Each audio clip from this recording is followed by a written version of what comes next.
we'll just start with a word of prayer, a silent prayer. If you join me, kneel.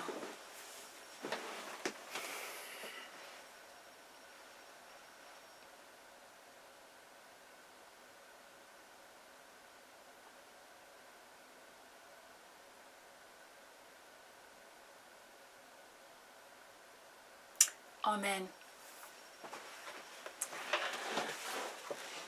So, in the light of this morning's Sabbath school, I recognise that this topic is probably quite heavy for people, and if you need to colour or, you know, whatever you need to do in the background to concentrate, and we might, every 20 minutes we might say stand up and do a stretch so that we can focus our brains now on this topic. If you're like me, I sent the documents in the chat. For those who are not on our local Court Henry forum, I think there might be a couple of people here. I'm going to be talking about a document that Elder Tess mentioned in one of her presentations connected to the Constitution of America, and it's called, I haven't got the title up here, let me just put it back. It's actually called Unfit for the Constitution, Nativism and the Constitution from the Founding Fathers to Donald Trump.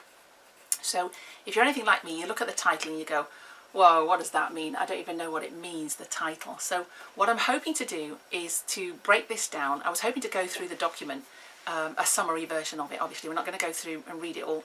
I've sent the document. If people want it afterwards, they can ask me if you haven't got it.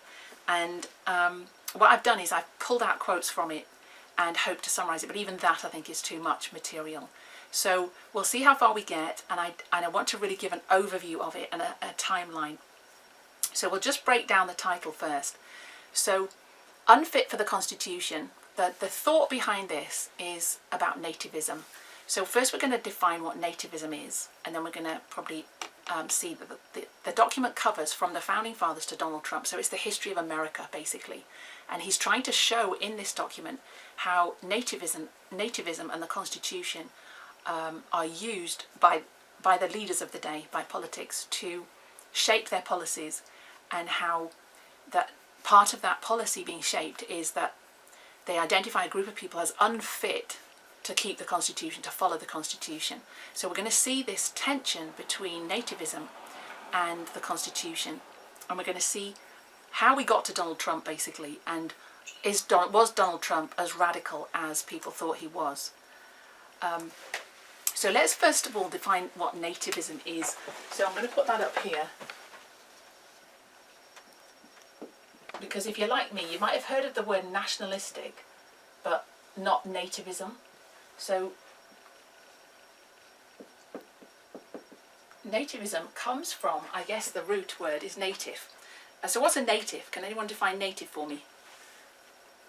What would your idea be? And don't worry if you're wrong, because, you know, this is all kind of new to most of us. It's someone who's born in America, who's a native from that country. Okay, so it's someone who's born in America, thanks, who's a native of that country. So we would say, you know, if you're born in Jamaica and you're Jamaican, you're a native of Jamaica because you were born there and that's your nationality, basically. So the definition in American terms is someone who's born in America. So it's... Sorry, September. Yeah. Would you mind could I start recording this? Oh, yeah, okay. Oh, it's recording here. Oh, we're recording here on the camera, yeah, but just for the purposes of the Zoom, okay. So we're talking about this document about nativism that's written by Gerard Goldstein, who is the author of the document that we've already been looking at on the Constitution, and whether it's Christian or not. So this is another angle that he's taken, which we would, to teach us about the history of America and how we got to Donald Trump today, basically. So nativism, the definition of it is the political policy of promoting the interests of native inhabitants against those of immigrants. So you're going to, we'll just summarise that. It's the political policy. So it's how the leaders use this idea of promoting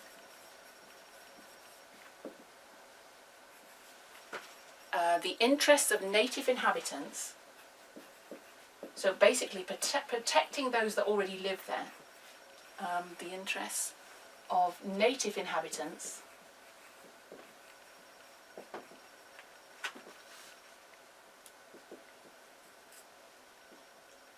and then it says against those of immigrants. So I'm going to just put versus immigrants. Now this in itself is an interesting concept when it comes to America, because if I was to ask you who are the natives of America, what would you say? The American indigenous people. The American indigenous people, so we might say American Indians, the people that were there to begin with, that were natives already, that already lived there, they would come under this umbrella of nativism if we were to strictly follow that definition. Native in him, that people that are born there. Another definition, though, if you're a nativist, is relating to the policy of protecting the interests of native-born or established inhabitants against those of immigrants. So this includes not just native inhabitants, those that were born there, but those that are just established already.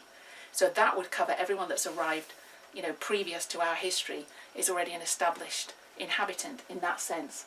So already when they use this... Emma? Yes. When you say previous to establishment, do you mean from the Constitution in 76 of America? So every settled there, the European white men. Yes, I'm just going to define that now. Yeah. If you just took that definition, even that definition, with those that people who are born there. So a native inhabitant is people born there, or already established there. Because you could say, well, these American Indians are born there, but they're not. So they would come under that category. But established inhabitants might be white people who've come there later. The problem with this is the way that people use nativism, the way Americans use it, isn't for native Indians, is not Indians. It becomes a white man's policy. So when they say nativism, what we really mean is white supremacy. So we're going to put that down, because the way this has been defined over time since the Constitution is that the people that came to America and congregated there, we know from the early Pilgrim Fathers, were mostly from Britain and Holland and the British colonies. So they flooded into America, which meant that America became predominantly people that made up of the white people came and took over, basically. So they're stamping out native inhabitants, real native inhabitants, Indians, and they take over, and now they're born there, next, second, third, fourth generation. And so it's mostly white people, mostly speaking English. So you've got your pockets of Dutch or German, but English was the predominant language. English people were the predominant ones. And from that time forth, around the time of 1700s, it meant that their policies, the leaders, the government was formed by white people, and the policies protected the interests of the white people. So this was white supremacy, sometimes Christian and Protestant. It was Christian and Protestant, a lot of them were, but they weren't all. So sometimes this is protecting the interests of Protestant Christians as well as being white, but it's primarily white supremacy. So when you see the word nativism, when it relates to America, in this context, politically, it's white supremacy. It's basically the belief that the white people who settled there first should be the predominant political part. They should be predominant when it comes to protecting the interests of people politically. So that leads to the fact that now I'm going to limit immigration, because I don't want people who are not white and English. I think I should probably put white English supremacy here, because it's pretty much English, even though there are Germans as well involved in it. It's Northern European. So we could also call that Nordic, which is Northern European.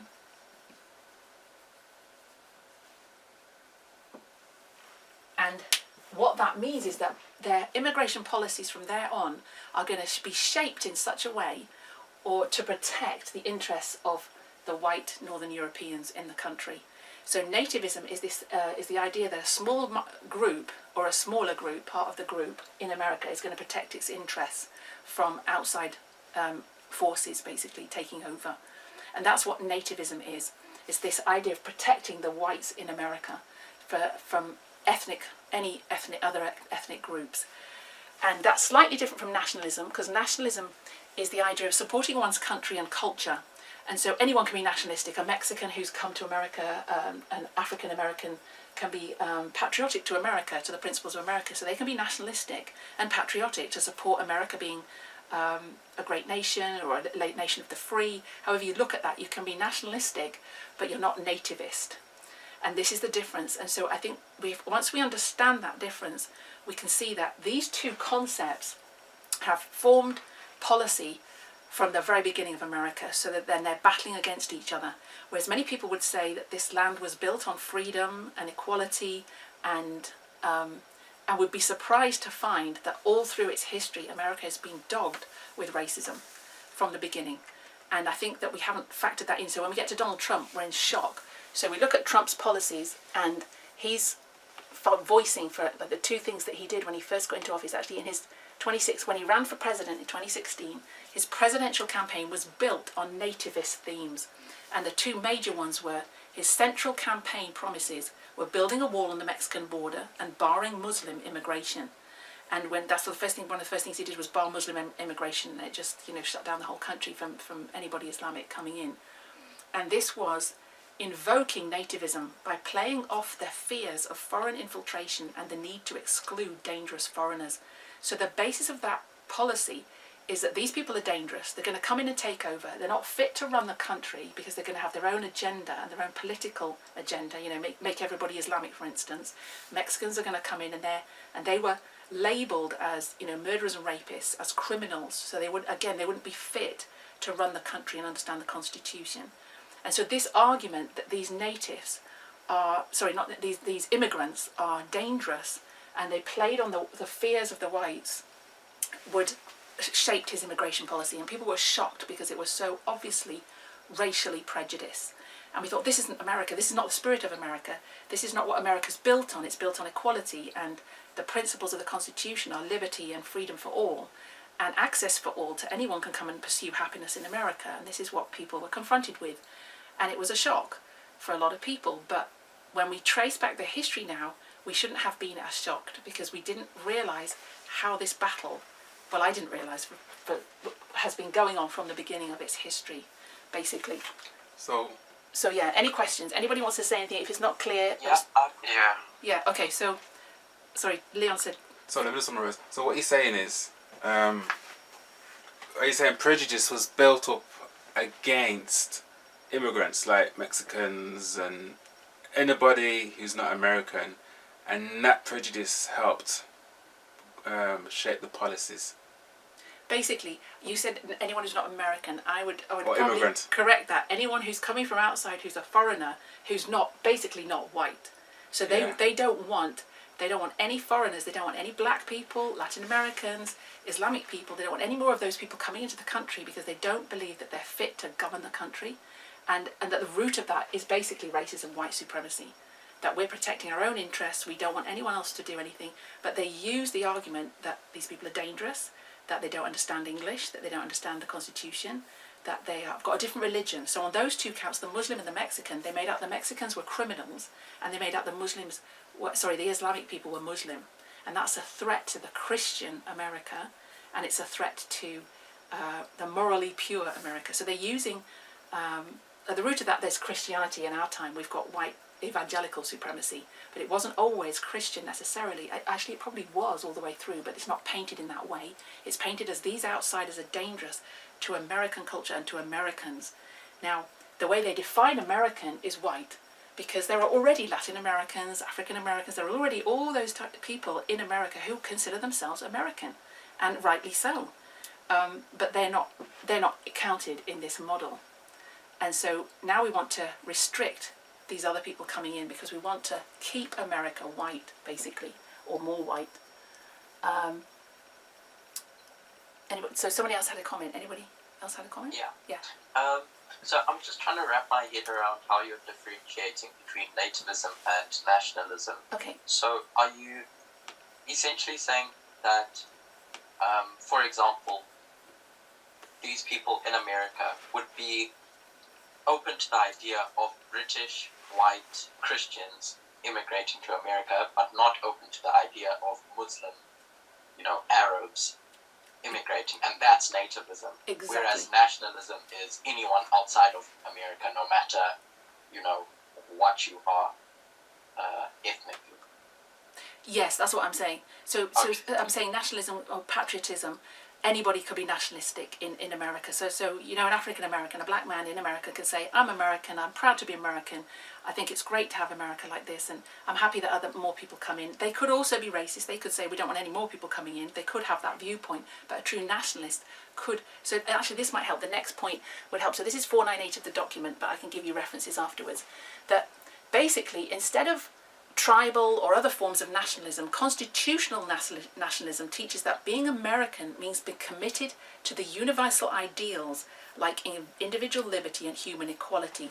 So nationalism in itself, this is, I would say, is bad, but nationalism isn't bad in itself when we define it in these terms. So constitutional nationalism is the opposite of nativism in that sense. So you've got this versus this. So what constitutional nationalism is the fact that, what did I say? That being American means committed to the principles of the Constitution. So this means being committed to the principles of the Constitution.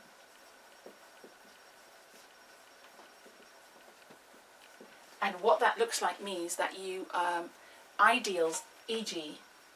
individual liberty and equality and human equality, that's how he's defining it here, which is good, stroke human equality. So, life, liberty and the pursuit of happiness, individual liberty and human equality. So this is what it means to be American. So when I say, as a nationalist, as a constitutional nationalist, I'm proud to be American because I'm standing for the principles of the Constitution. I believe in human equality, life, liberty, and the pursuit of happiness.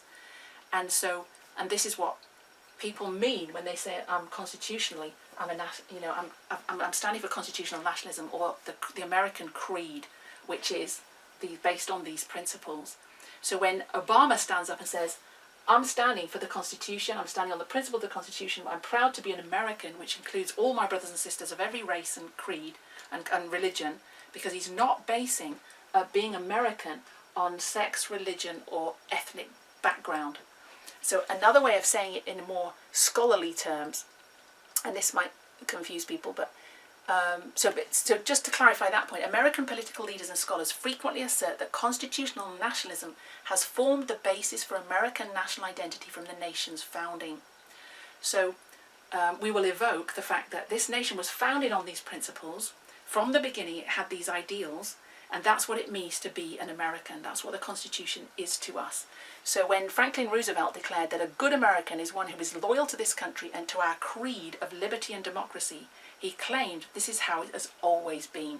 So he's saying that a true American has always been this, has always been true to the principles of the Constitution and accepted every race, creed, religion there is, and anyone is allowed to come in here and live and call themselves an American.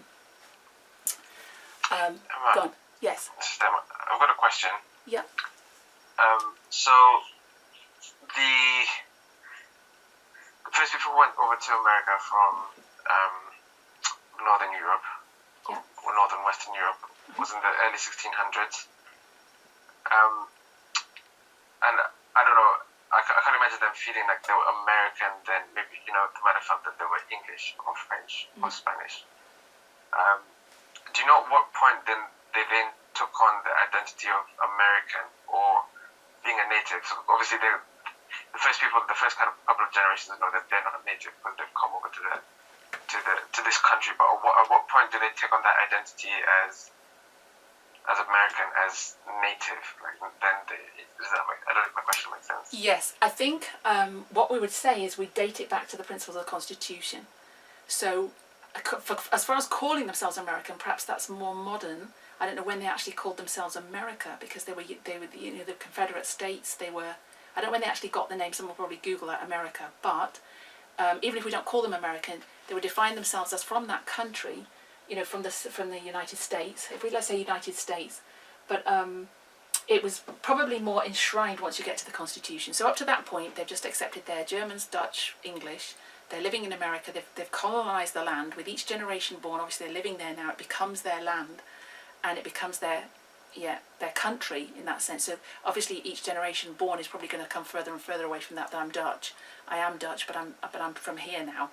And I think you probably trace it. His document, he really focuses on from the time of the Constitution onwards. So we do get some quotes from 1700s around this time period, but it's the Constitution and those principles that make it the land of the free, that make it the glorious land in America.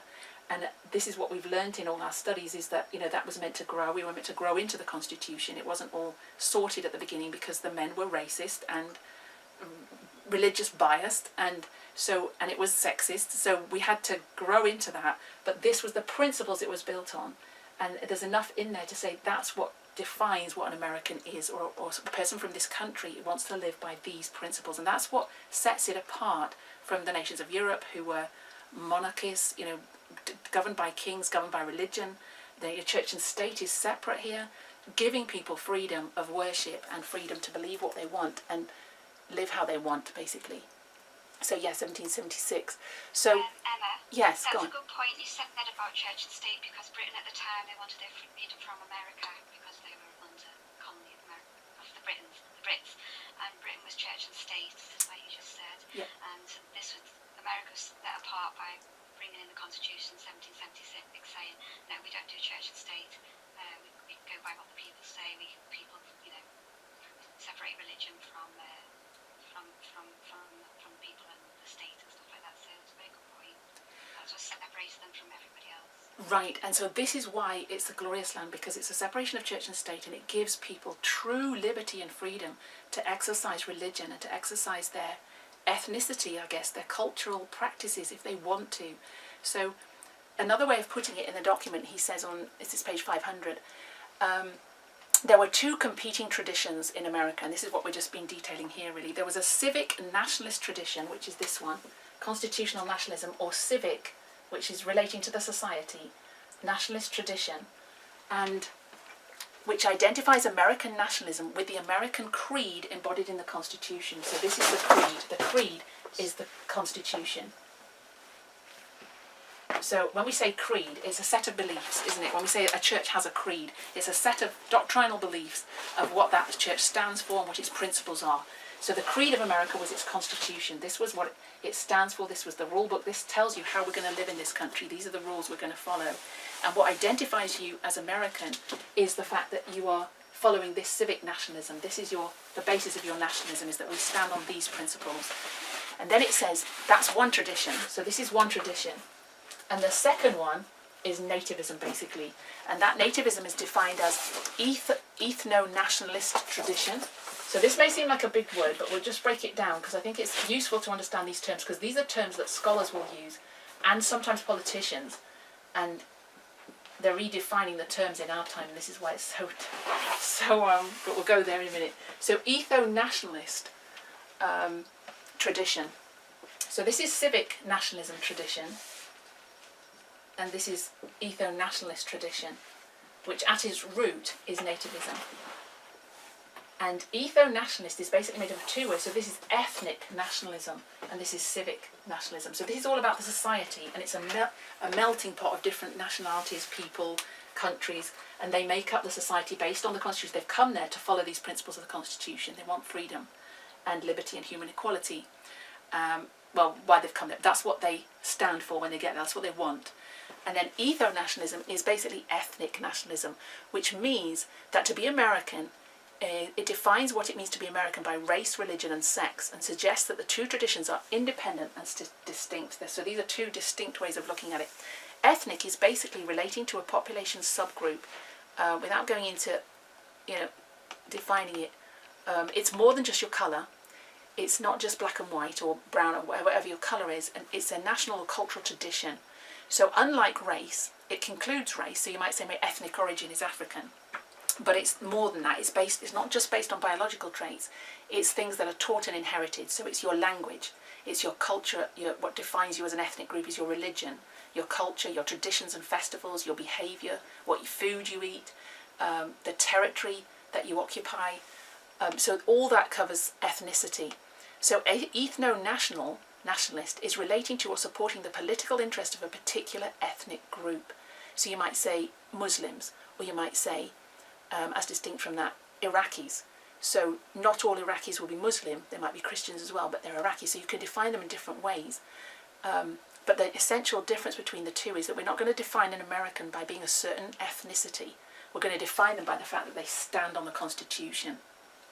So American creed embodied in the Constitution, basically, versus defining what it means to be American by race, by your language, by your food you eat, by your religious traditions, or your sex, your gender. And we're not going to do it by any of those things. We're going to define America by the fact that they stand, Americans, by the fact they stand on these principles, and that's true American. So going back to this, with this ethno-nationalist tradition, the way it's been emphasised over the years in America is that we're going to focus on the whites. So they're whites from Northern Europe, Nordics, and they are the supremacy. They're the group that are speaking these terms of nativism and ethno-nationalism. So at the back of that tradition is a racist bias, is racist principles, and that has been there from the beginning. So these true traditions, so when people say our founding fathers, it's very interesting if we start quoting the founding fathers, even though God's hand was over this constitution that they wrote, a lot of them had this viewpoint. They were there, they wrote this to protect the interests of the white people. And perhaps that was some of their motives. Some of them didn't. Some of them saw the fact that it has to be a land of the free. People like Roger Williams said, no, we must separate church and state. We must give people freedom to choose what religion they want. We can't force people to be white, to be Protestant. They don't have to be. We have to give liberty to people. But those ideas were so far-reaching, even in his time, so radical to people that they didn't want to accept it. And so a lot of the leaders underneath this constitutional principles were still white supremacists. And I don't think we recognise that in this tension that exists from day one between these two schools of thought. What makes an American? Is it the fact he's white from Northern Europe, or is it the fact that he stands on the principles of the Constitution? And that's the two things that have been conflicting in American politics from day one. So, and then what that leads to is that American history, nativist movements have argued that unwanted foreigners should be excluded from the nation out of a suspicion that they're incapable of embracing the nation's values embodied in the Constitution. So at first, so what that's saying is basically we can't let anyone else in here who doesn't understand this Constitution. So if they don't speak English, they've got a bad start because they're not even going to understand the Constitution because it's written in English. And if they do speak English, they're not really going to understand the principles of it. They're from a country that doesn't have democratic rule, so how can they know how to run a government? And at the root of all this is the desire to stop them getting into government positions and leadership positions, because if they do that, they're going to change the shape of America and they're going to possibly persecute the whites. They're going to overtake the whites. There's this fear of... So when you go to, for instance, white evangelical programs in America, or you meet... a speaker comes here actually from America that I know who promotes big families. And she talks about the fact that we should have big families as Christians because the Muslims have lots of children. They're going to take over America, so we need to have more babies and put our babies in power over theirs. And at the root of that is this fear by the whites that they're going to be overtaken by foreigners. And so now they have to have immigration policies in place to protect the white man's lifestyle in America. So with that in mind, were the founding... So go on, any questions? Yeah, no, I think this is what I was thinking about. At what point did they feel like they were Native Americans? Because, you know, it sounds like it's a big portion of this is self-preservation. You know, these people are going to come in and change and do all these things to us. But then, you know, at least at the beginning, they must have had a realization that actually we're the ones who came here and killed these people and destroyed the society in almost like in the same way that they using this ethno-nationalism. Yeah, ethno-nationalism. Yeah, ethno-nationalism to stop different ethnicities from coming in and destroying them, more or less. That's more or less what they did to the people who were there in the first place. Does that make sense? There were Native Americans who were there, and they came in and did what they're now claiming is the right thing to stop people from coming and doing that. They kind of did that. Definitely. At that time. So that's what I was just wondering, at what point did they forget that history? I think that's more or less what I was saying, because you're kind of stopping people from coming in to do what you did. And you know, and there's so many other questions that you can have about that, you know, like, He doesn't go into that in the document because he's going to now move through the politics of the document and how the leaders of America, which is very interesting, how these policies have always been there, and in fact they went on the rise in the 1920s, big time, to the place where I would say it was similar to Trump, and then it drops back down again, but depending on the society and what you can get away with. And so it's framed in this time period as, I'm thinking more along the lines of, we are the educated white people. We've come in here to educate the native Indians who don't know what they're talking about, don't know how to run the country, and they're savages, basically. And so now we, as educated Christian white people, are going to come in here and teach them about God and his morality and his principles and how to run a country. And that's the rationale, I think. And so they're not reasoning, we're destroying these people, it's wrong of us. I don't think, well, some of them would be, obviously true Christians wouldn't be doing that, and some, we know the stories behind the scenes where they make friends with the Indians and they you know, they're nice to them, but the majority are swayed, I think, in this direction of protecting their own interests, for instance, but also actually believing that we've come here for a purpose, to establish Christianity as a national thing, as a governmental, as a way of ruling the country, not recognising this whole separation of church and state completely. So I'm leaning towards, I mean, I don't know, this is my speculation because he doesn't go in the document on the detail on this, is that they're reasoning it through, justifying their actions, just like any nation justifies ethnic cleansing. We were here, even though we're not here first, we have a right to be here because God has sent us to evangelise you, to change this country, to make it better, to do our own thing. And once that's kind of established, it's the right of the white Christians to educate people into Christianity, because this is what Christianity looks like to us. This is what Christianity is. It's a moral set of values. It's white people governing. It's a white supremacist Protestant, you know, theology, as it were, thinking we're doing you a favour by introducing you to God and the Bible. And this is why sometimes I think missionaries were rejected, and you know, that whole tension between sending missionaries in to educate and force the natives to dress a certain way, to sing a certain way. This is still tension today racially. So I think it's a gradual process, but obviously it's formulated under the Constitution, and now people have some document on which they can stand to defend the principles. Now, how you understand that document, how you're going to use it, is now what comes into play. So, and in our time, we see that this, even now, they're referring to the Constitution to defend their arguments. So the arguments are now getting much more subtle. But if we look back at that time, it's clearly racist. But they get away with it because they have some justification. But now with equality laws and all the things we've been through with civil rights and things, we couldn't get away with the arguments they're using. So Trump has to twist it a bit more, and the Christians have to twist it a bit more about the Constitution. So we'll get there, but if we go back to the beginning, this has always been a problem. But somehow they justified it and they thought it was okay. So we've got these two streams of thought. So I don't know if everyone's okay with that. I might just erase it and summarise it so that we've got this tension between the two streams from the beginning. So we're gonna draw a timeline. Go on. Yeah. I think just as you're rubbing that off, it just what you're saying just reminded me of A.T. Jones in his sermons in 1888, I think, at the end of the message. In one of them, he talks about the difference between Christianity and civility, right?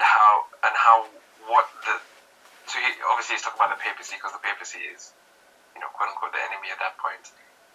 Talking about how the aim of the papacy is not to Christianize but to civilize, so to stop people being savage. Rather than going to places and converting people, they're going there to stop them being savages. To educate them, right. To give them, you know, but then at the same time you're not Christianizing them, because all they're doing is just changing from a savage to a hidden savage, rather than actually being converted.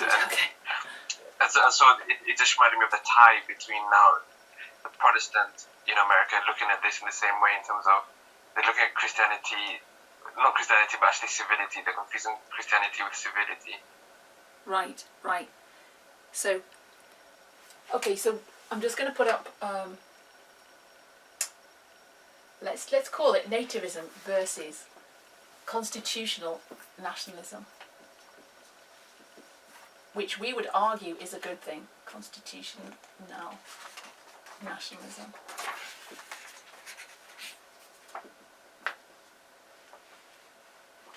Which is defending, and basically, and behind that is white supremacy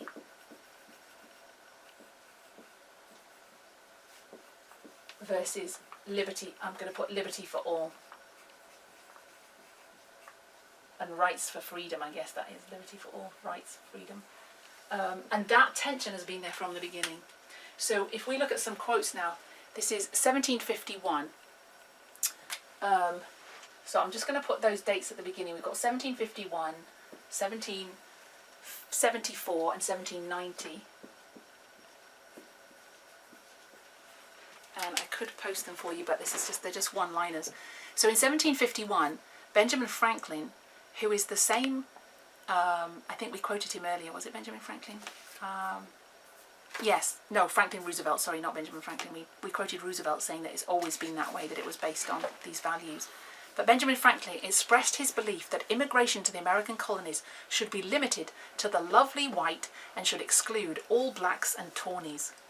So he's openly saying that we should let only people can come in here who are white, and we're not going to let the blacks and the tawnies. I don't know what a tawny was actually, but I'm assuming a brown.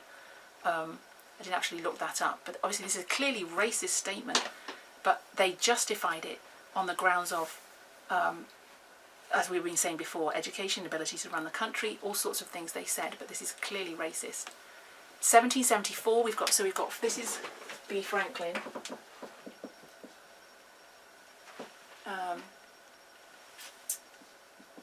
Then in 1774, we've got Thomas Jefferson, who we know is fundamental to the forming of the Constitution and one of the foremost writers of it.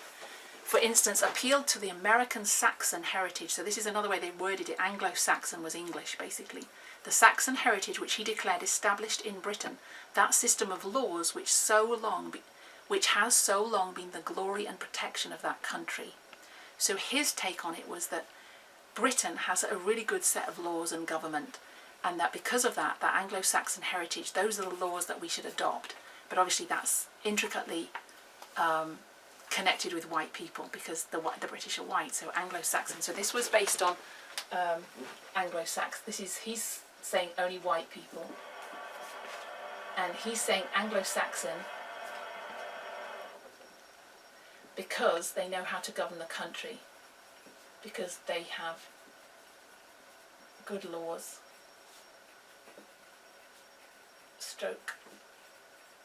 they know how to govern.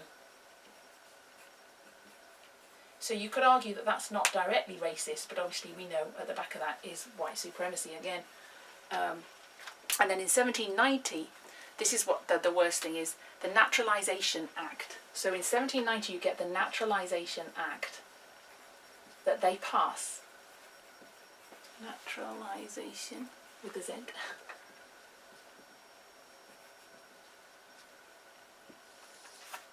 So this is just to trace this nativism and how it came about. So in 1790, the Naturalization Act provided that naturalized citizenship could only be bestowed upon someone who was both a free white person and who swore to support the Constitution of the United States. So this was twofold. First of all, you had to be a free white person. So presumably that meant that some white people might have been slaves, but they weren't allowed to do this. I'm not sure why that comes into it. Free white person, and you also had to swear that you were going to support the Constitution, basically. Swear to support the Constitution.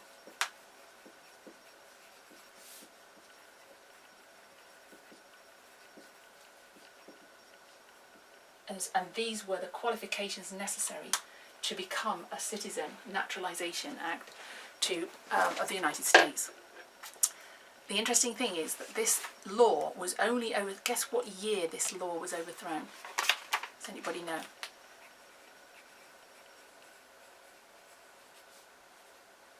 Anybody want to guess? 1920s. 1920s? No. 1980s. 1980s? Not quite. A bit before that. 1844. 1960s. 1960s is a much better guess. It's just before 1960s. So the way is being paved in the 1960s for the civil rights movement. It's already on the rise. And it's only then that this law gets repealed. So I'll give you the date. It's, which is fascinating. So it's only 1952. So from 1790 to 1952, the official policy of America was that really only a free white person who's going to swear support to the Constitution can become an American citizen. So this is how hard it is to get American citizenship. And that's phenomenal, 1952. So this means racism was official policy of American government, the glorious land, from 1790 until 1952. And it says these dual or two requirements to be a naturalized citizen commitment to constitutional principles and membership in the white race persisted with relatively few changes until 1952, when Congress finally repealed any racial criteria for citizenship. So they repealed the racial part of it, but with opposition. And even with the civil rights movement there was opposition, which is shocking. But understandable when you think about the tradition. They've had this tradition all these years. This is over almost 200 years. So, and I want us to really think about that, because it's really easy to say these people were just racist. How could they have this viewpoint? How could they do that? But I want us to think about our own upbringing and our own countries and where we're from and how we identify.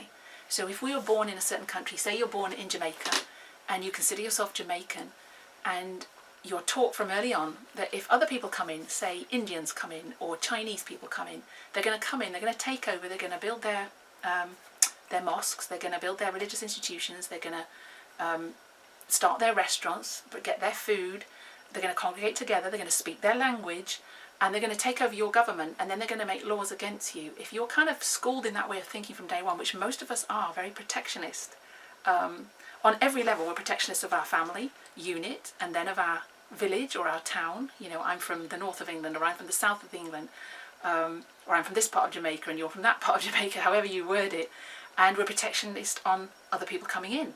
And all countries, I would argue, all people have that mentality, because we want to defend our own and we want to protect our own, and we're, at root core we're selfish.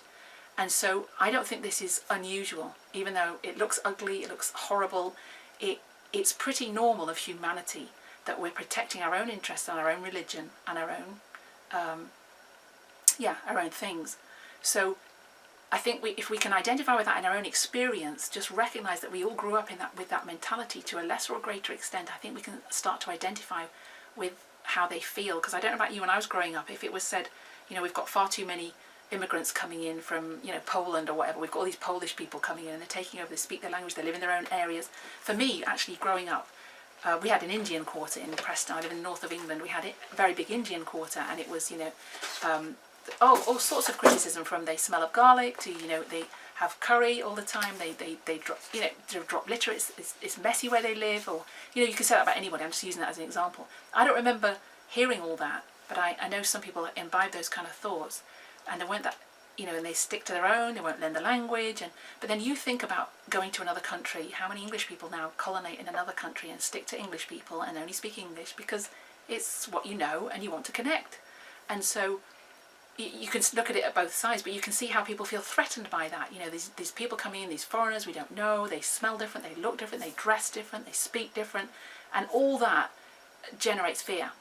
And so people then put up these protectionist, you know, laws and start saying we better limit them, and is it really safe to let them go for politics and start leading in the government? And, you know, we have all those questions, and I think that's human nature. So we have to recognise that America's no different from anywhere else, but we expect it to be, because it's the glorious land. It's based on a constitution that says freedom and liberty, and we have great expectations from it. And we've got to recognise that from the beginning it didn't really deliver on the scale that we thought it did, perhaps.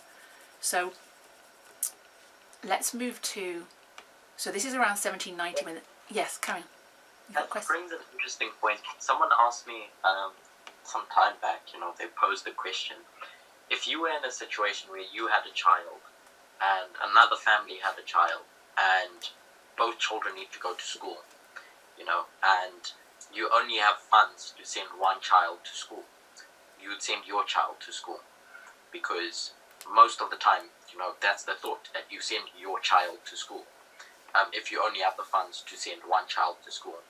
And so you are looking out for the interests of your family and not the interests of another family. Mm-hmm. You, in your mind, you think it's up to that family's responsibility to look after.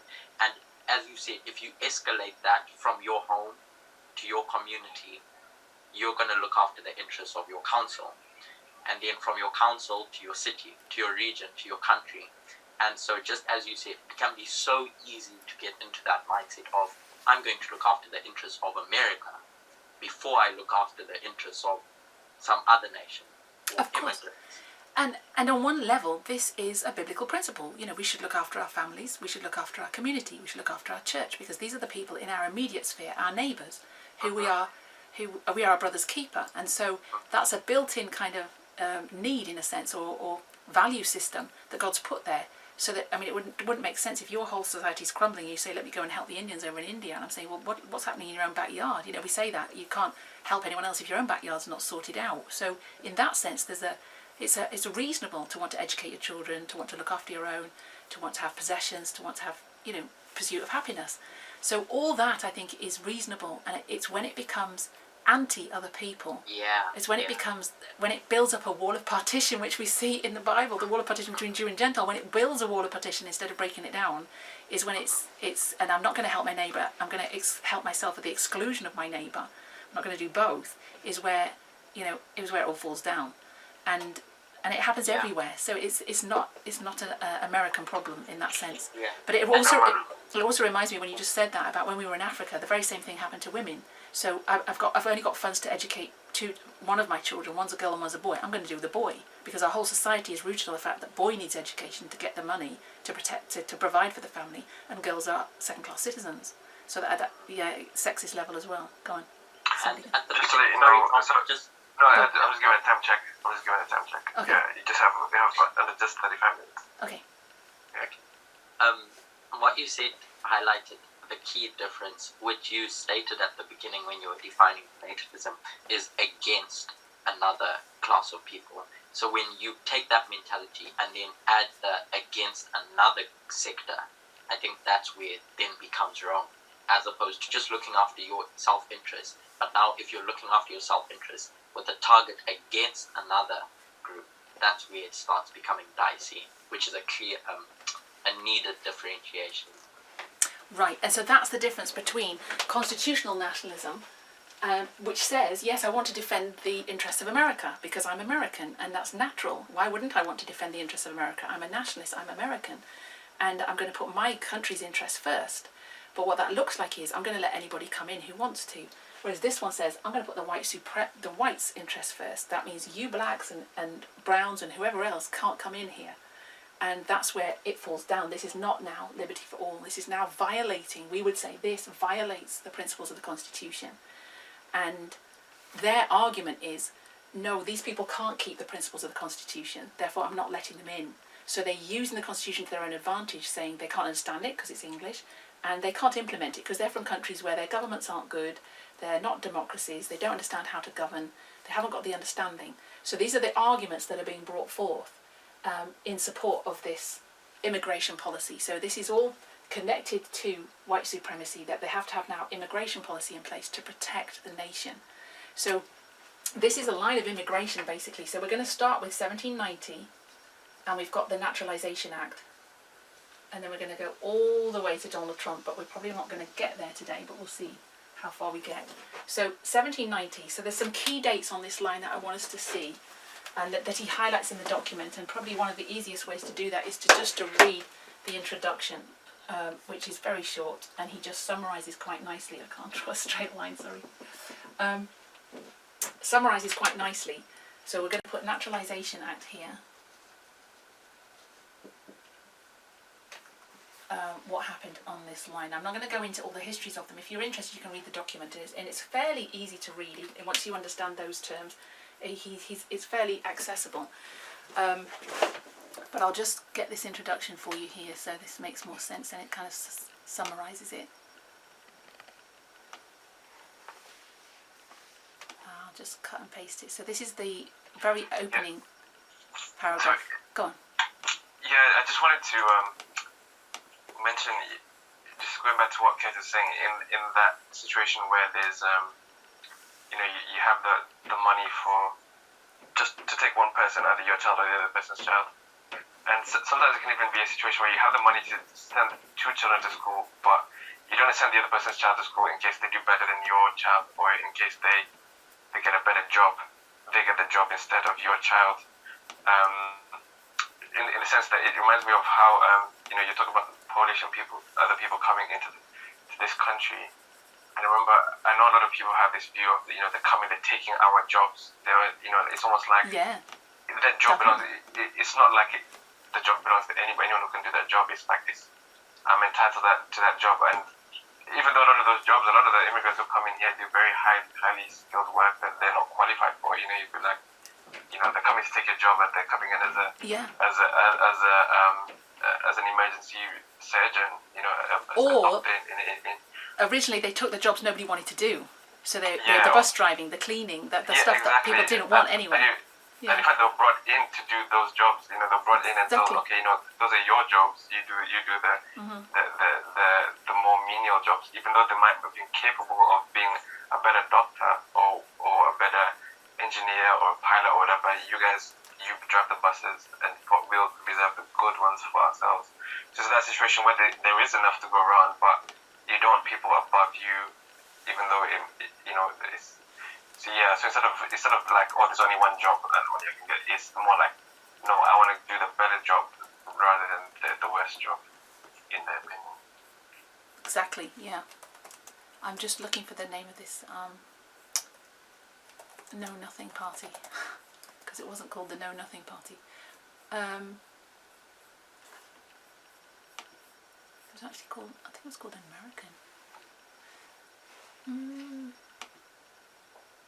Sorry, I was just trying to find the original name of this, but it's somewhere else in the document. So I think it's called the American Party. But so let's read this. This is the introduction. It says, the executive order on travel issued by President Donald Trump in January 2017 identified the foreigners who should be barred from entry as those who bear hostile attitudes towards the United States and its founding principles, and who do not support the Constitution. As this article shows, anti-immigrant movements have long used hostility to the Constitution as the touchstone for identifying unwanted immigrants. So what that's saying is basically, we use the argument that they don't support, they're hostile to the Constitution, they can't possibly follow the Constitution, they don't understand the principles of it, to stop them coming in, because that's a threat to even these people that are constitutional nationalists who believe in the Constitution. That language is used to get them on board, to say, you know, if I'm American and I'm standing on the principles of the Constitution, then I don't want to let anyone in who's not going to stand on the principles, logically. So what I have to do then, as the enemy, the nativists, what they have to do is persuade you on this side that these people coming in can't keep the Constitution, because then that would be a legitimate reason to not let them in. But as this article shows, that anti-immigrant movements have long used that argument. It's not a new one, but it's clear from the 1800s and the 1790s that this is a racist argument, and it's nothing to do with the Constitution, but it's changed over time. So by the time we get to Trump, we're now buying into the fact that actually maybe they are against the Constitution, because they're trying to frame the Constitution as Christian for a start, but that's another argument. But this argument has been used a long time to cover over the fact that it's actually racism, but it's clear from the beginning this is racism when you're back in the 1840s. So it says, in the 1840s, the Know-Nothings, they were called the Know-Nothings, but I think they called themselves the American Party, so it was very subtle, because we're standing for America, and they were labelled the Know-Nothings. They opposed Irish immigration based on a belief that Catholicism was incompatible with the Constitution. So they used the argument that you can't keep the Constitution properly if you're a Catholic, because you're going to listen to the Pope over the government. You're not going to follow the principles of the government, you're going to follow the principles of the Pope. And that was their argument. So in the 1840s, the Know-Nothings were anti-Irish Catholics. They just didn't want Irish Catholics coming in. And the root of that is the Protestants, white supremacy, but Protestant, want to keep out the Catholics. So again, we see this is the white Protestants' supremacy idea. They're against Irish Catholics. And Elder Tess has talked extensively about this, how different fears of different groups shaped policy as they went through. So depending on what the threat was in this history, the threat was Irish Catholics. As we moved forwards from the 1840s, in 1882 now, when Congress enacted the Chinese Exclusion Act, it declared that the Chinese people were too foreign to embrace constitutional principles. So in 1882, we now have the Chinese Exclusion Act. So as different races now wanted to immigrate to America, they had to shape policy against those races. Chinese Exclusion Act.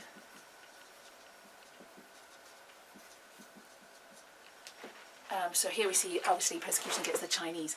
1924, now he highlights 1924, Congress enacted the National Origins Act out of the belief that members of the so-called Nordic race alone were genetically disposed to embrace constitutional values, while Jews, Italians, Poles and others should be excluded because they would destroy the nation's constitutional system. So this is where it really gets to a height in 1924, and we'll get there. But I'm not going to... Actually, maybe I'll put it on the line a bit further down, because we want to do some history in here a little bit first. So let's put 1924 over here, but we need to leave a gap for the 1890 period, because this is quite significant, how they got to 1924. But this is when they passed this National Origins Act. And this is one of the worst periods, I think. When you look at this history, you'll recognise that this is the Steve Bannon and the Steve Miller of the 1920s who do this. So now these radical ideas about, that have been kind of just bills occasionally become kind of established in government. National origins. And this is really racist. I mean, if you think that wasn't racist, this is just this, because now they're trying to defend it with science. And that policy continued until 1965. So this goes all the way to 1965. In fact, 1952 is when it starts being agitated, you could say, that they're going to overthrow that law about the blacks. But this National Origins Act is in state until 1965, when you get the Civil Rights Movement.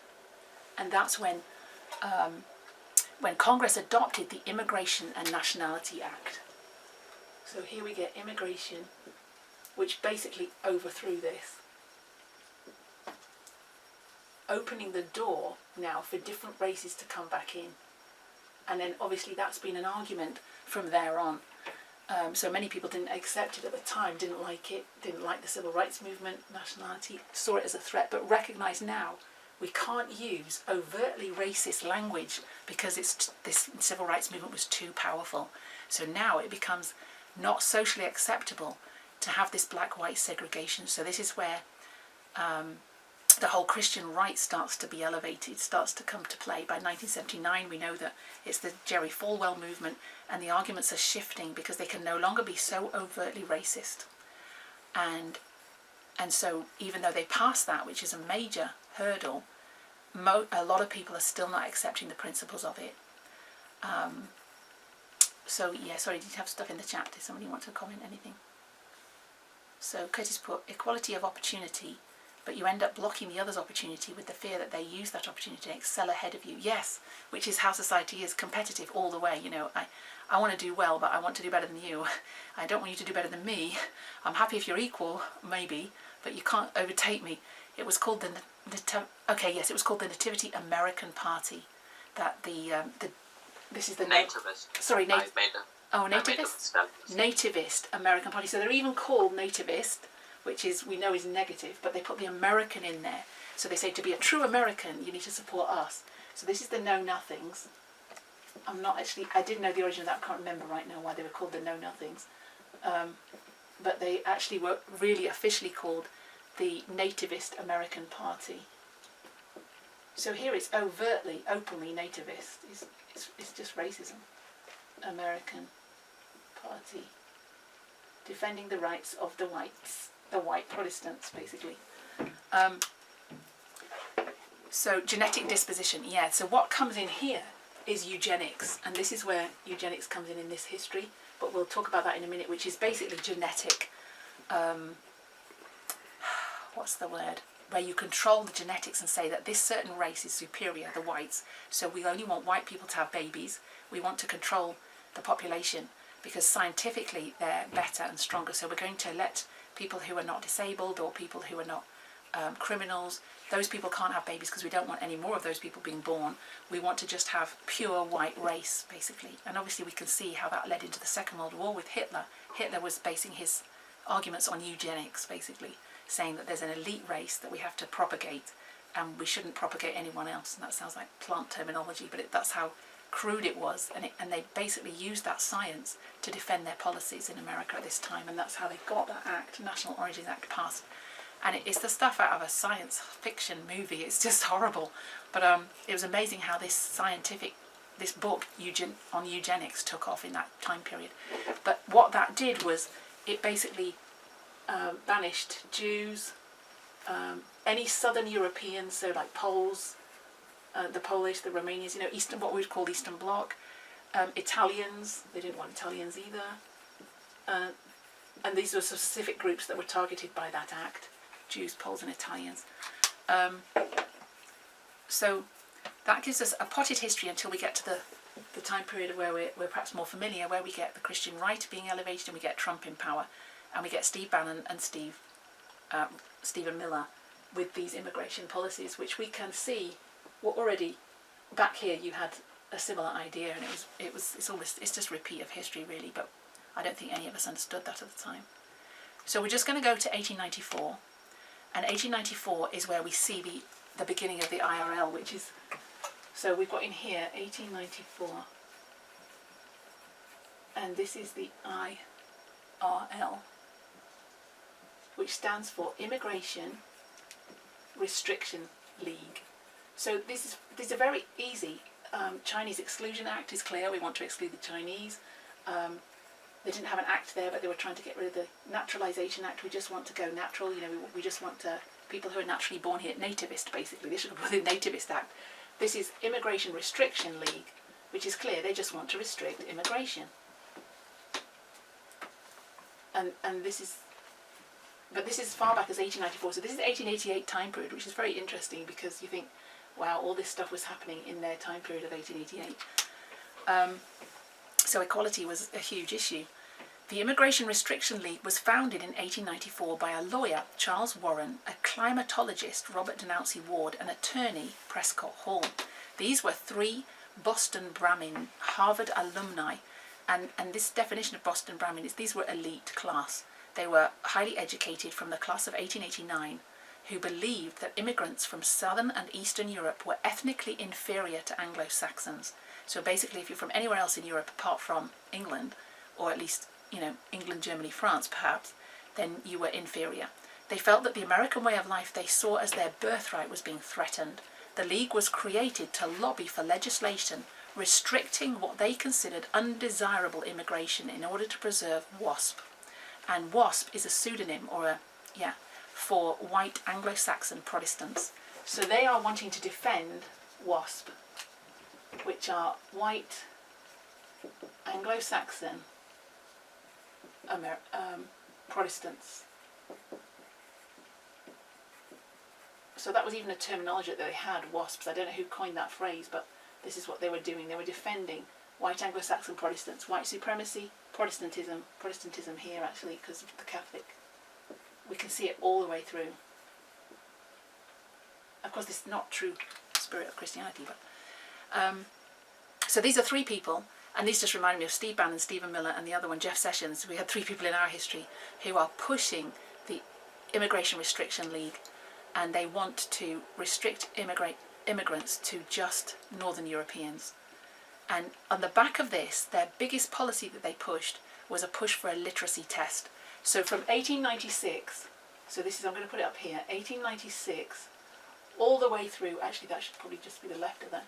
So from 1896 here, all the way through to 1917, I think it is, 1917, their biggest policy that they're trying to bill, that they're trying to pass through Congress, is a literacy test. This is the history of the literacy test. And literacy just means reading, a reading test. So what they want to do is they want to pass a reading test. So over some years, Congress tried to get the literacy test bill into law. But even though it went through Congress, several presidents vetoed it. So it got through the House of Representatives, it got through Senate, and the president blocked it in three histories. So we had President Cleveland in 1907.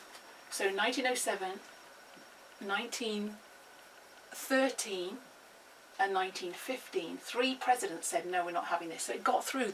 This shows how powerful these people were in government, because it got through the House and the Senate, but the president every time vetoed it, because the president, I don't know if you could say he was put there by God or not, but President Cleveland in 1907 vetoed it, President Taft in 1913, and President Wilson, I don't know which Wilson, President Wilson anyway, 1915. In spite of that, so he vetoes this bill, he says, we're not doing that. Basically, they recognised it was against the Constitution to do this. And because that literacy test basically said that you're barred as an immigrant unless you can demonstrate an ability to read in English and understand portions of the Constitution. So each person would be given a test to see if they could read English and if they could understand the Constitution, and if they couldn't, they wouldn't get in. And most foreigners at that time coming in could not speak English and were not really up to date with the principles of the Constitution, able to answer the questions. And this is why they wanted to pass this literacy test. Interestingly, 1917, it gets into Congress. This bill is passed. So the bill is passed.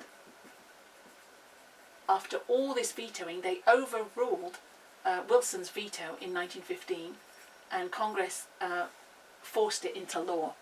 So it's passed. It was enacted over Wilson's veto, but by then it had lost its effect. The immigrants, in this time period, the immigrants had got wind of all this, and everybody was learning English, and everybody was getting educated in the principles of the Constitution. So it failed its mission. So now they finally get the literacy test in, and people are able to pass it, so it doesn't have the desired effect.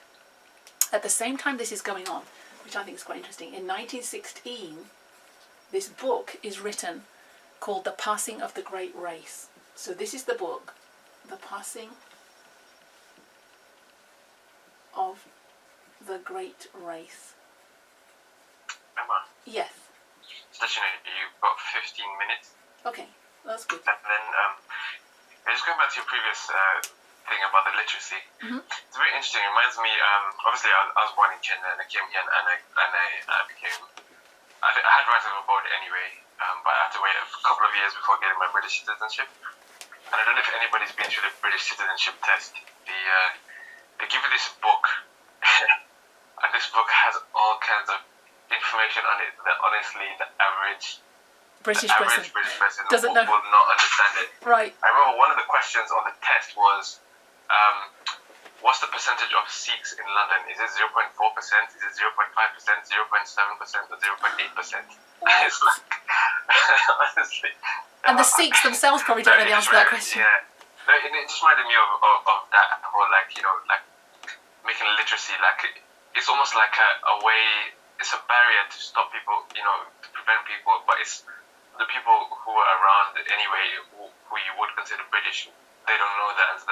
I don't know, I think 1 in 20,000 people will know the answer to that question.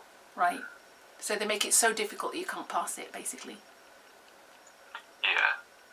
So it's and this was a way to limit. So now you get sent back to your country because you don't pass the test. But I don't know how long the literacy test was in law. I haven't actually traced that. I don't know if he says it in the document, but we know the National Origins Act comes in, which is even worse than the literacy test. So this Passing of the Great Race is published in 1916, and it's all about eugenics. So this is a key term. So we're going to define eugenics. Obviously, it's got the word genics in there, but it's a Greek word. It comes from the word good, and come into being or growing. So it's all about good growth, basically, positive growth. It's a set of beliefs and practices that aims to improve the genetic quality of a human population, historically by excluding people and groups judged to be inferior or promoting those judged to be superior. So the root of it was, we need to promote whites because they're superior, so we need to somehow show scientifically that whites are better, that we need to encourage their growth, and because that's good growth, and we need to stop these inferior people from growing as a population in the country. So, and this contemporary history, just to give you a little bit of history of it, of genetics, began in the late 19th century, so the late 1800s, around this time period, when a popular eugenics movement emerged in the United Kingdom. So it came from England, how nice, and then spread to many countries, including the United States, Canada, Australia, and most European countries. In this period, people from across the political spectrum began to espouse or to talk about eugenic ideas. Consequently, many countries adopted eugenic policies. So this became almost like a European, you could say worldwide, but European, American and Canadian policy was shaped by these ideas because they thought this was the latest science. Consequently, many countries adopted eugenic policies intended to improve the quality of their population's genetic stock. Such programs included both positive measures, such as encouraging individuals deemed particularly fit to reproduce, and negative measures. So they put positive measures in place, encouraging people to have a family, basically, the whites to have families, and negative measures such as marriage prohibitions and forced sterilization of people deemed unfit for reproduction. So this was across Europe. This isn't something we hear about now in like a Far East country or an African country where they're going to sterilize certain people groups. I think this is what's happening with the Uyghurs, isn't it, in China? But there's groups of people which are being forced into sterilization because they're deemed unfit for reproduction, so you're not allowed, similar to the Chinese policy, you're only allowed one baby. You know, that kind of restricting people's rights to reproduce and prohibiting marriages, so, you know, black-white marriage, any interracial marriage, those kind of things, and then somehow encouraging people to have babies, maybe giving out money handouts. I don't exactly know the details, but these were the policies of eugenics. Those deemed unfit to reproduce often included people with mental or physical disabilities, people who scored in the low range on different IQ tests, criminals and deviants, and members of disfavoured minority groups. So this was designed to basically persecute anyone who they thought wasn't fit to reproduce. So this was a scientifically, supposedly based document which said that certain genes will produce good people and certain genes won't. And I don't know how they got around the argument that, you know, when a disabled person's born to a normal couple, how did they argue that? How did they say that it's genetically passed on when original parents were not, you know, criminals or disabled or whatever they were? I don't know how they argued it in the book, and I don't think it's a book you'd really want to read, because I think since then they've proved, obviously, it's pseudoscience. It's not even scientifically based in that sense. But this was hugely, this hugely took off in that time period. So let's see how that affected the policies in America in this time. So now, in 1924, you get the National Origins Act passed. And this Congress made nativism the nation's official policy. So now they've written into law that nativism, white supremacy basically, and obviously they didn't call it that, but that's what happened. Yes, I can get you a screenshot afterwards. So this is a quote from the document about this time period. In adopting the National Origins Act in 1924, Congress made nativism the nation's official policy. As its proponents hoped, the law succeeded in greatly reducing immigrants they deemed undesirable. E.g., it limited Italians, Russian, Polish, and eliminated the Japanese totally. No Japanese were allowed in at all. But the others had limits, number limits. And the way they did this, the National Origins Act carried out the principle that the United States is and should remain a white nation ruled by white people. And this can be seen in the method that they created for calculating the nations that would receive immigration quota. So they calculated a method and they said, we're going to allow certain people in, a certain amount of them. And the way they did that was they took a census. Under the Act, the Census Bureau was required to determine the national origins of the American population. But it was asked to count only the national origins of white Americans, that is, Americans who could trace their ancestry to Europe. So it did this census, and only people who were counted in the census was those that traced their ancestry to Europe. So that was limited. And under this act, the coloured races were erased from the history of national origins of America. So no coloured person was counted in the census. So they basically erased the history. So they basically had no identity and no representation at all in this census.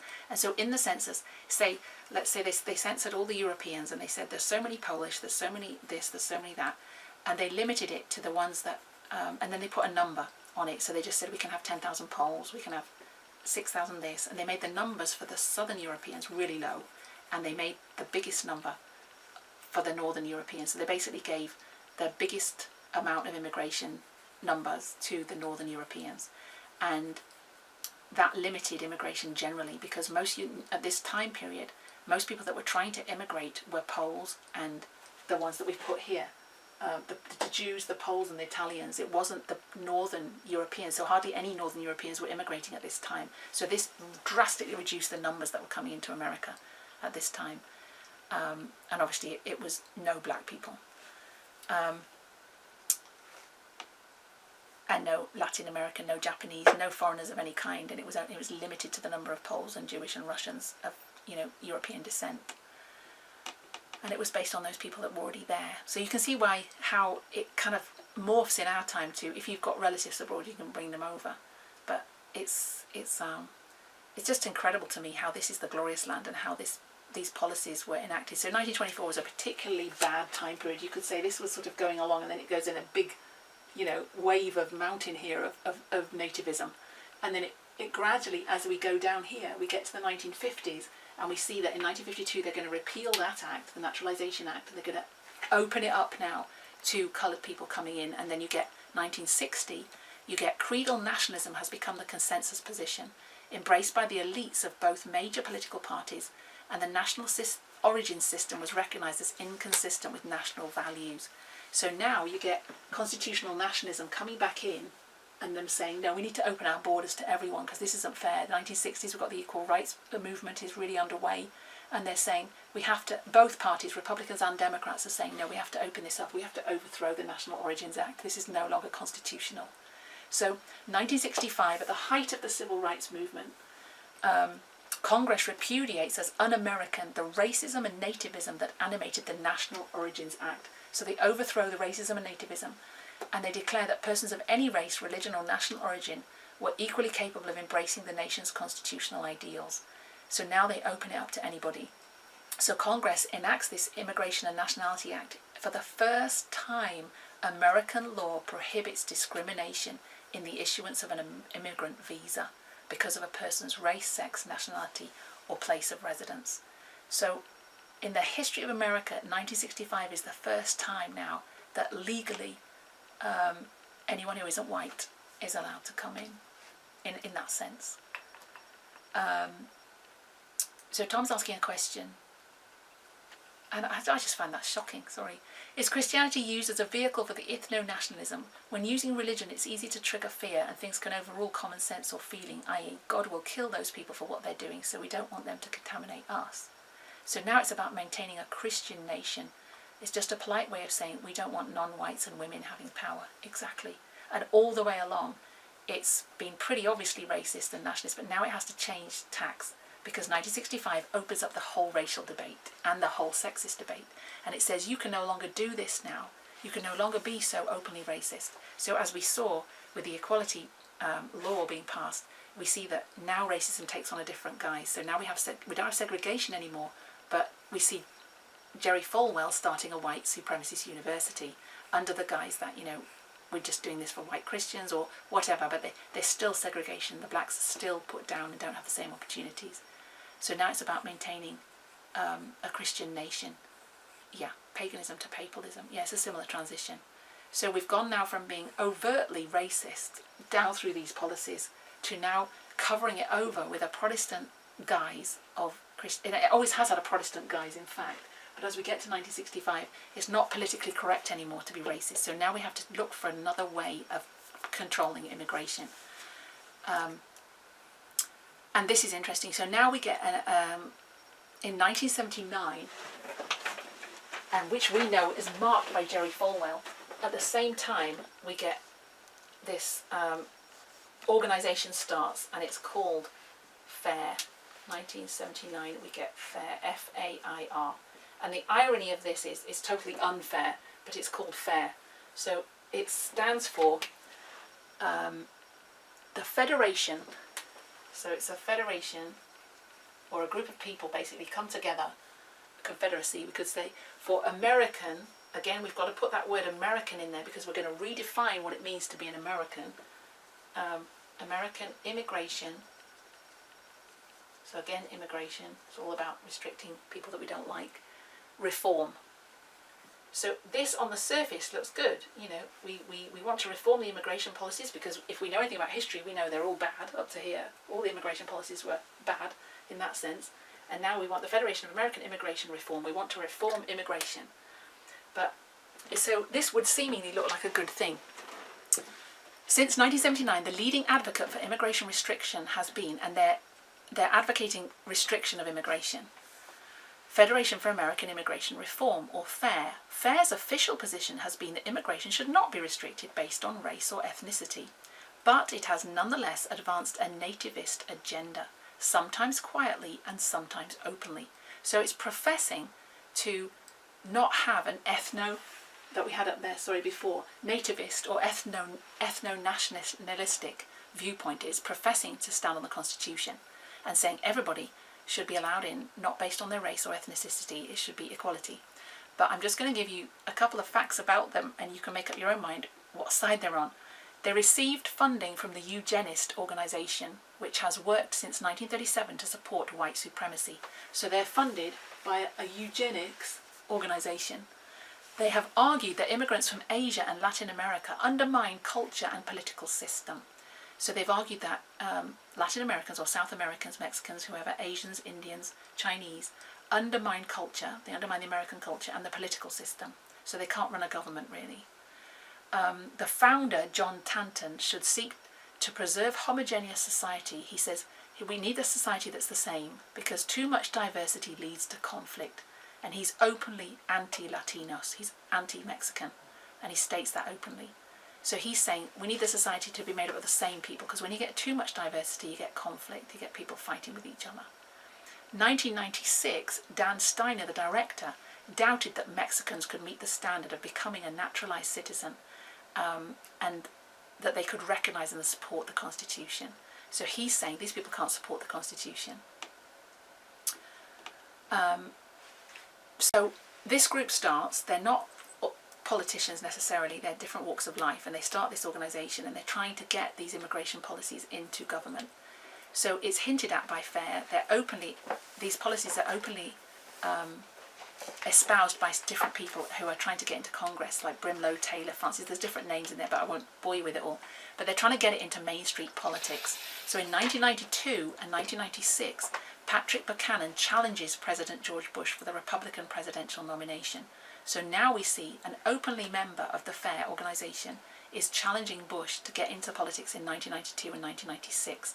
So these are significant dates for us on the line. You know, we have 1991, 92 is formalisation of the message, formalisation, 1992, the beginning of our line, 1979 we know is the lead up to it.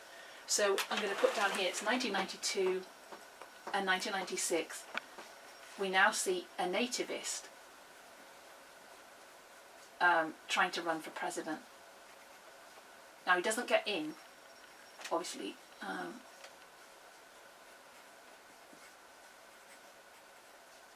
But this is just to show you that Trump isn't really that new, or his ideas are not that new. It's been around since this time period. They're really trying to push these things. Somebody got a question? Oh, FAIR is in fair skin. Yeah, fair skin, yeah. The FAIR organisation promoting white supremacy, Tom says FAIR as in fair skin. Thus, we're almost done with this section. Thus, by the time of the great nativist movement that began in 1894 and succeeded 30 years later in limiting immigration to the persons of so-called Nordic race, it has long been asserted that the Constitution was made solely for members of the nation's native racial stock, and others must be excluded as a threat to the Constitution and the American way of life. So they're basically using the argument that these people, again, can't keep the Constitution and are going to threaten what it means to be an American. So does anybody have any questions so far on what we've covered? Because I know it's a lot of information and there's a lot more we could say, or more detail perhaps we could put on it. But that's an overall kind of summary of the paper, so that you hopefully don't have to read it all. So let's have a review, and I might just read the last part of the document, which summarises quite nicely what he's trying to say. So obviously when we get to our time, let's just get to our time, we see Trump, as we've already mentioned, wanting to build the wall and wanting to ban Muslims. And this is where also the conspiracy theory about Obama's birth comes in, because, you know, Trump makes up this whole thing that he's not a Native American, Obama, because he has to get around the fact he's black and he doesn't like that. So now he has to try and prove that Obama's not a Native American, which disqualifies him from being president. And so that's one of his arguments, one of the conspiracy theories around the birth of Obama. It's all connected to this fact that they want to keep white supremacy in place. Barack Obama, perhaps more than any other president, placed creedal nationalism at the centre of his national vision. So he understands constitutional nationalism, and he says we're standing as Americans on the Constitution. And he's quoted as saying, "What binds this nation together is not the colour of our skin or the tenets of our faith, our religion, or the origins of our names, our kind of ethnicity. What makes us exceptional, what makes us American, is our allegiance to an idea." And that's the idea of the rights of the Constitution, basically. Obama often argued that key moments in American history, the Revolution, the Civil War, Reconstruction, the New Deal, the Civil Rights Movement, the Women's Movement, and the Gay Rights Movement, among others, were animated by an attempt to put into practice the Central American values embodied in the Declaration of Independence and the Constitution. So this is what Obama's standing on. So hence when Trump comes along, he's got to undermine Obama, and he's got to... So the birther charge arises out of the nativist suspicion that the president was of foreign birth and therefore was constitutionally unfit for office. So he makes a big deal about Obama's birth certificate, etc., and that he was not legitimately president. So he's trying to undermine his presidency. And it's basically nativist roots because he's anti-black. And obviously we've already said building a wall in Mexico and the Muslims.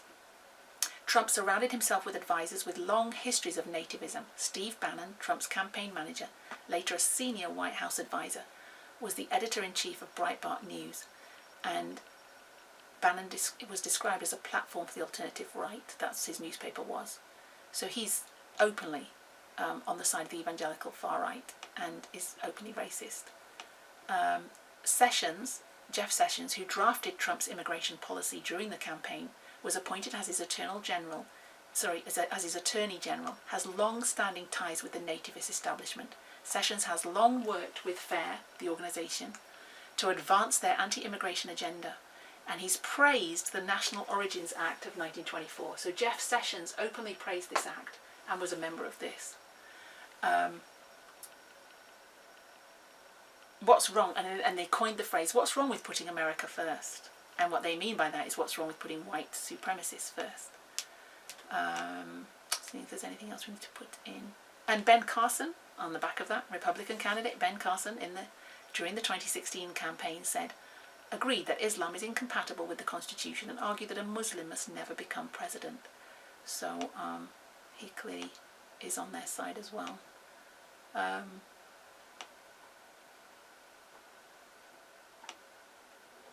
So, in conclusion then, the summary of it is, I'll just put this in just to bring it together.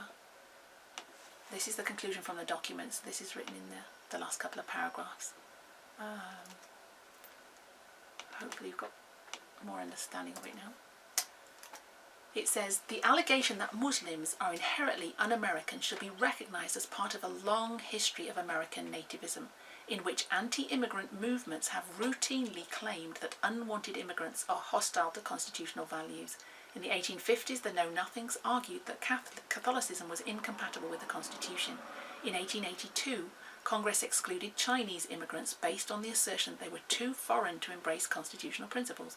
In 1924, Congress enacted the National Origins Act out of the belief that members of the so-called Nordic or Northern European race were genetically disposed to embrace constitutional values, while Jews, Italians, Poles and Asians would inevitably destroy the nation's constitutional government. In the late 20th century and today, anti-immigrant groups have argued that immigration by Latin Americans and Asians is destroying the Constitution.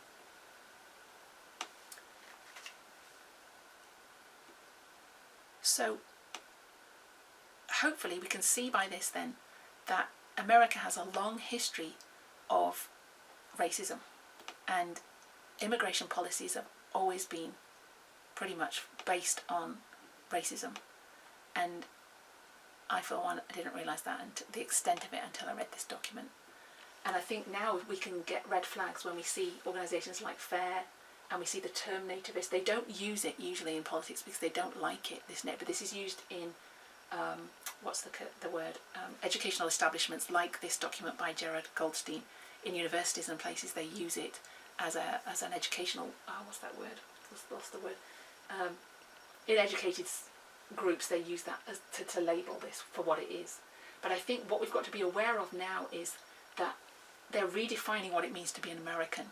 And the true definition of American is someone who stands on the constitutional creed, on the principles of it, which is what Obama was trying to get back in. And it's not nativism, which is white supremacy, which is what they're trying to make American to mean. So when they say Federation for American Immigration Reform, they're trying to get all Americans to buy into the fact this is what it means to be a true American. And now the arguments have shifted in this time period away from race. And what we see in our time period is it moved into abortion around this time period. They're using abortion as a political weapon. So they're not bothered about abortion. And you can see that from the fact that before, I guess a lot of the people that got abortions were perhaps lower educated white people or the minority classes who wanted abortions, perhaps. It's moved now more into obviously rich white women as well. But you would think, well, that would play right into what they want to do. They don't care if black people abort their babies or Asians or whoever does that, because they want, under eugenics, they want to get rid of these people. So why would they bother about fighting against abortion when it's actually suiting their purposes?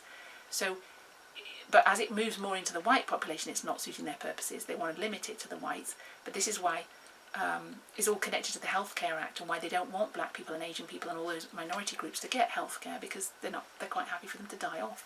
So, I mean, the whole thing is just corrupt from its core. So they're using now abortion as a weapon to motivate and to mobilise the evangelical far right, who are white supremacists.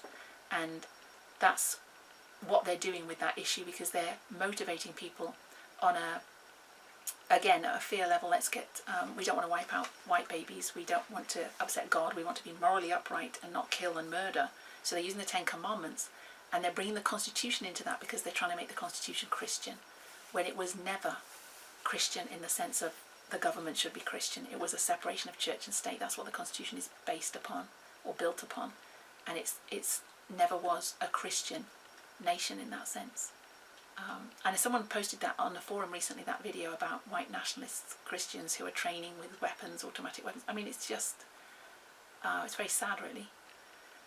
So, bringing it all together then, we can see that from the beginning, from even the founding fathers, had a very much white Anglo-Saxon protection mindset and Protestant mindset.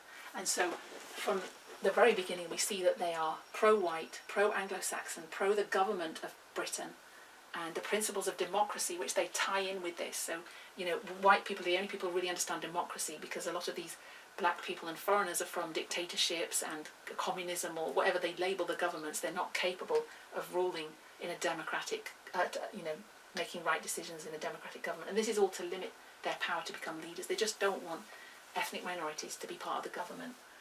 And as we see, that starts in 1790 with the Nationalisation Act, that only a white person can be an American citizen and has to swear support to the Constitution. And that obviously we saw that carried through to 1952. So this policy overrides and underpins this Nationalisation Act, every immigration policy since then. So that starts 1790, 1840s, we saw the Irish Catholics being, by the Nativist American Party, comes in to protect Protestantism against the Catholics. Again, Chinese, the white supremacy over Chinese and Asian, 1882. Then Immigration Restriction League is formed by these three kind of upper class Harvard students, you know, white, supremely educated, etc., elite class, what we would call probably here the ruling upper class, and they're they're for white Anglo-Saxon Protestants. They're defending the rights of white Anglo-Saxon Protestants. So again, we see it's white English Protestants.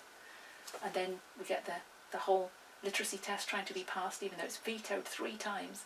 It gets overruled in 1917, but by the grace of God, the immigrants now have got wind of this and are able to pass the tests. 1916, another tactic comes in, so the literacy test is going on the way out, it's failing. Now we've got the eugenics argument, we've got the scientific arguments for why these people are less than white people. So the National Origins Act is passed and says that based on your genetics, you're not capable of running the country and of taking a part in government. And so they're trying to prove it scientifically here now. And this is very interesting in the light of, I think this is almost like a pre-warning of, you know, the Steve Bannon, Steve Miller immigration restriction.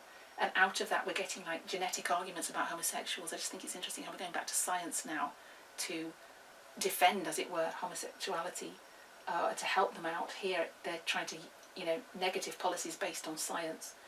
And this passes a law that lasts all the way to 1965. So this is a good 40 years of this policy until finally the Civil Rights Movement comes and this Immigration and Nationality Act is passed to overthrow all this damage.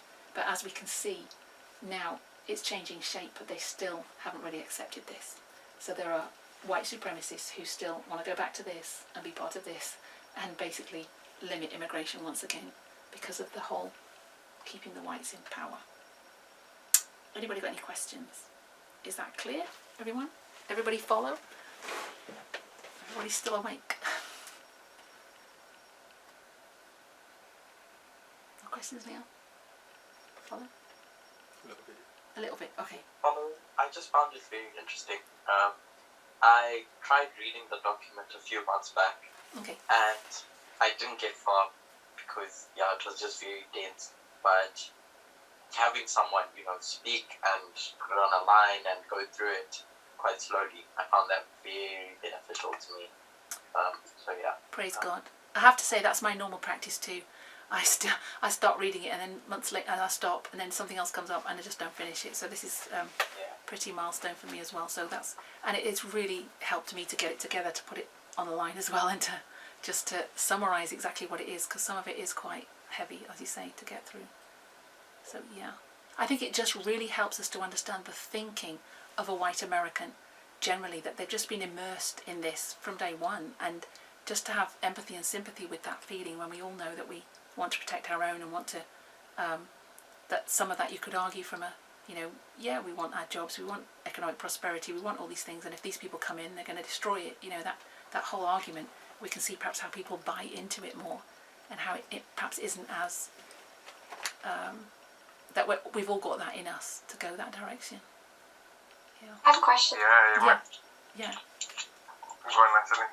So, sorry, if you got a question, let me just make a statement on what Emma just said. I'm going to ask you a question. It just reminds me of when I did some support work, and in part of the induction, we have, so I was supporting people who have like mental health issues, if that makes sense. Mm-hmm.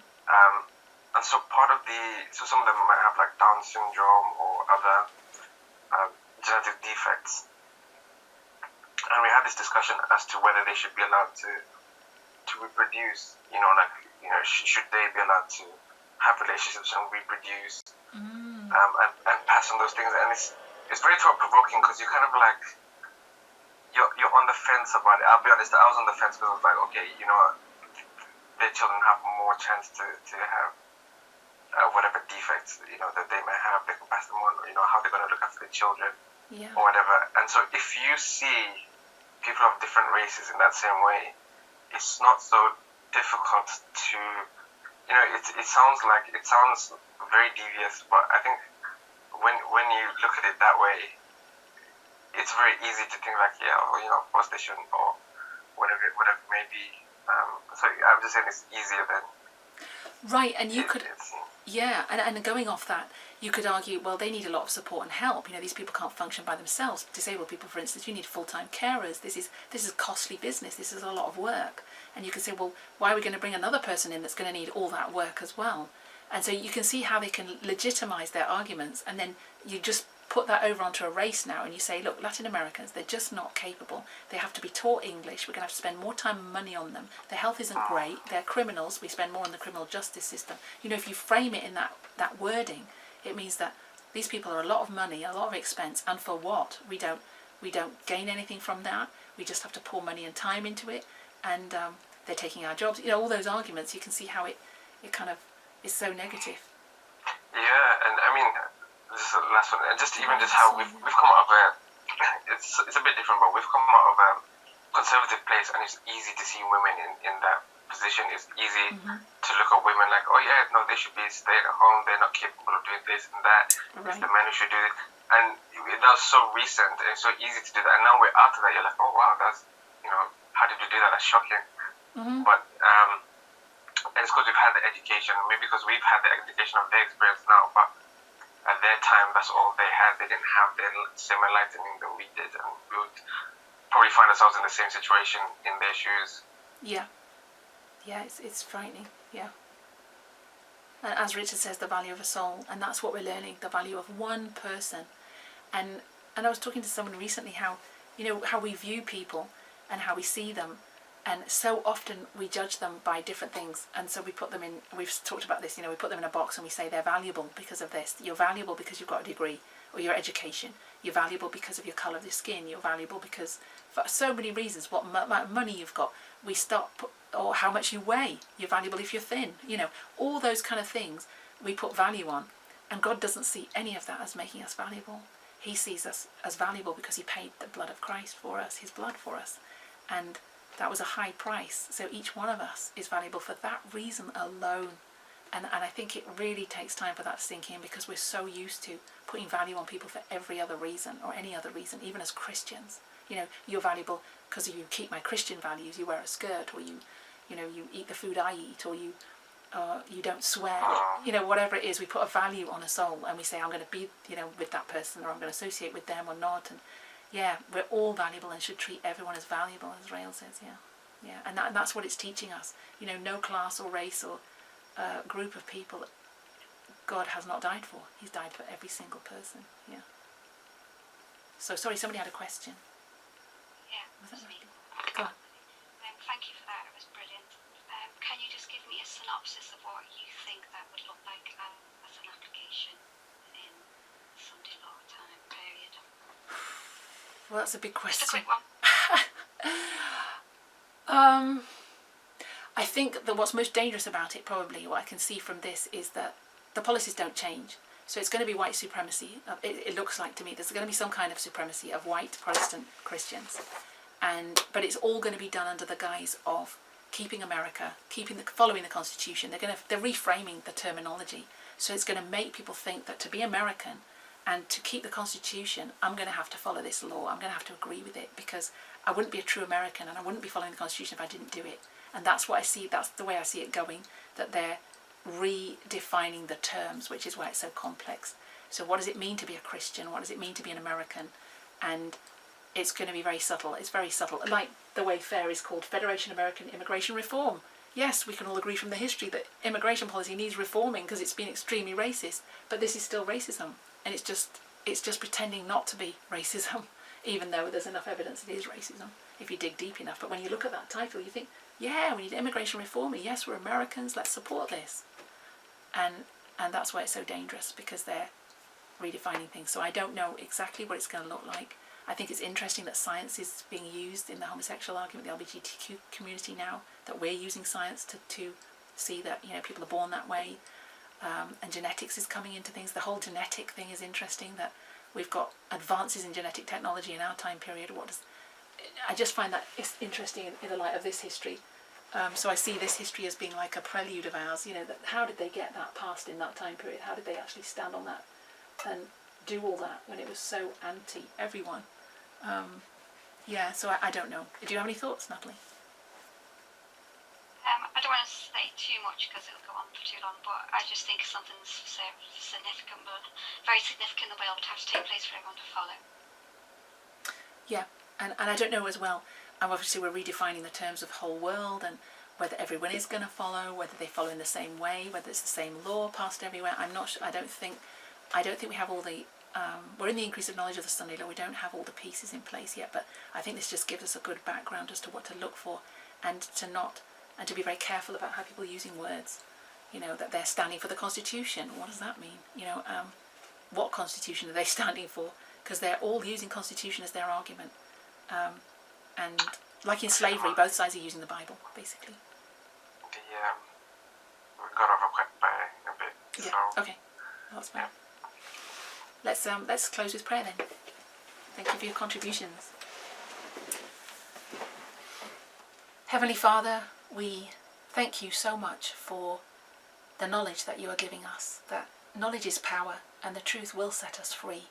Help us in this minefield that we're living in. There's two streams of information. In fact, there's probably a lot more than two when it comes to the error. But we see that the track of error lies close to the track of truth. In our time period, it seems to be converging, a bit like we see the errors of the papacy coming closer and closer in our time, and how the deception is getting thicker and thicker. We pray that you would continue to open our eyes, help us to stand for the truth, and to stand on the principles of equality that we are learning. We recognise that with heavy hearts that America has not really been a land of the free. It has not lived up to the principles of the Constitution, that it hasn't really been a land of liberty and equality, which it was supposed to be. And our hearts are grieved when it was supposed to be the glorious land.